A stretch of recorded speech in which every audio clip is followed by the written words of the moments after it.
ప్రస్తుతం ఉన్నటువంటి ప్రభుత్వం మా బలిజ కులాన్ని గుర్తింపు తీసుకురావడం లేదు.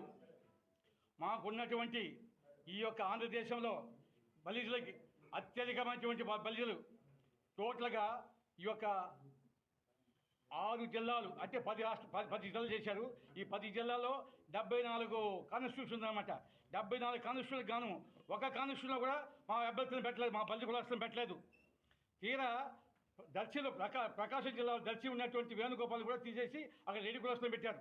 ఇక్కడ జేఎంసీ శ్రీనివాసులు గారిని తీసేసి అతనికి రాజ్యసభ ఎంపీ ఇస్తా అని చెప్పేసిందే దాన్ని కూడా మోసం చేసి వేరే రెడ్డికి ఇచ్చారనమాట. కాబట్టి మా కులం అంటే ఈ ప్రభుత్వానికి చాలా చాలా హీనంగా చూస్తున్నారు, పొరగపోసలాగా చూసుకుంటున్నారు. కానీ ఈ 10 జిల్లాల్లో ఇప్పుడు ఉన్నటువంటి 6 జిల్లాలు పనిచేశారు. కాబట్టి చిత్తూరు, కడప, కర్నూలు, అనంతపురం, ప్రకాశం, నెల్లూరు ఈ జిల్లాల్లో ఉన్నటువంటి మా బలిజ సోదరులకి తీవ్రమైనటువంటి అన్యాయం చేసినటువంటి ఈ ప్రభుత్వానికి మేము బుద్ధి చెప్పాలనుకున్నాము. మాకు అనుకున్నట్టు వీళ్ళేమి తక్కువ కాదు. మాకు ఉండేది, మాకు ఉన్నటువంటిది ఆ కాపు సోదరులు 15%, బలిజలు 5%, శెట్టి బలిజ, గాజుల బలిజ 5%, తది ఇతర బలిజలు వచ్చేస్తే టోటల్ 10% ఉన్నారు. అంటే టోటల్ 35% ఇంచుమించు ఉన్నారన్నమాట. ఈ 35% అంటే 4,07,000 ఓటర్స్లో వచ్చేసిందే. మా యొక్క ఓటర్ సంఖ్య 1,35,00,000 ఓట్లు ఉందన్నమాట. ఇప్పుడు ఈ యొక్క 10 జిల్లాలకు గాను మేము 45 లక్షల ఓట్లున్నారు.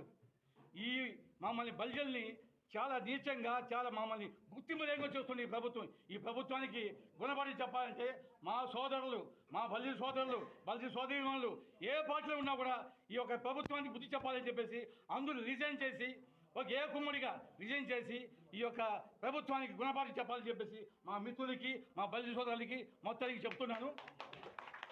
మేము ఇక్కడ అనుకుంటున్నారు చిత్తూరు కాన్స్టిట్యూషన్లో మా బలము 30,000 పై లాస్ట్ 2019లోనే 30,000 ఓటర్స్ ఉన్నారన్నమాట. ఇప్పుడు అది ఇంకా పెరిగించింది. కాబట్టి అందరూ అనుకున్నట్టు అంచనాలు మమ్మల్ని తక్కువగా అంచనా వేయకూడదు. మా ఓటర్స్తో మేము ఈ తర్వాత ఏం చేస్తామనేది రాబోయేటువంటి ఏప్రిల్ 16వ తారీఖు తర్వాత తెలుస్తుంది. శుద్ధంగా అప్పుడు 2019లో మా బలిజ ఓటర్స్తో గెలిచినటువంటి ఈ ప్రభుత్వం మాకు తీరని అన్యాయం చేసింది. ఈ అన్యాయానికి మేము కలిసి తీర్చుకుంటాము. ఖచ్చితంగా మా బలిజ సోదరులు ఎక్కడున్నా కూడా ప్రతి ఒక్కరూ రాజీనామా చేసి వాళ్ళకి సరైన బుద్ధి చెప్పాలని చెప్పేసి ఈ పత్రికా ముఖంగా మీడియా మిత్రులకు మరీ చెప్పి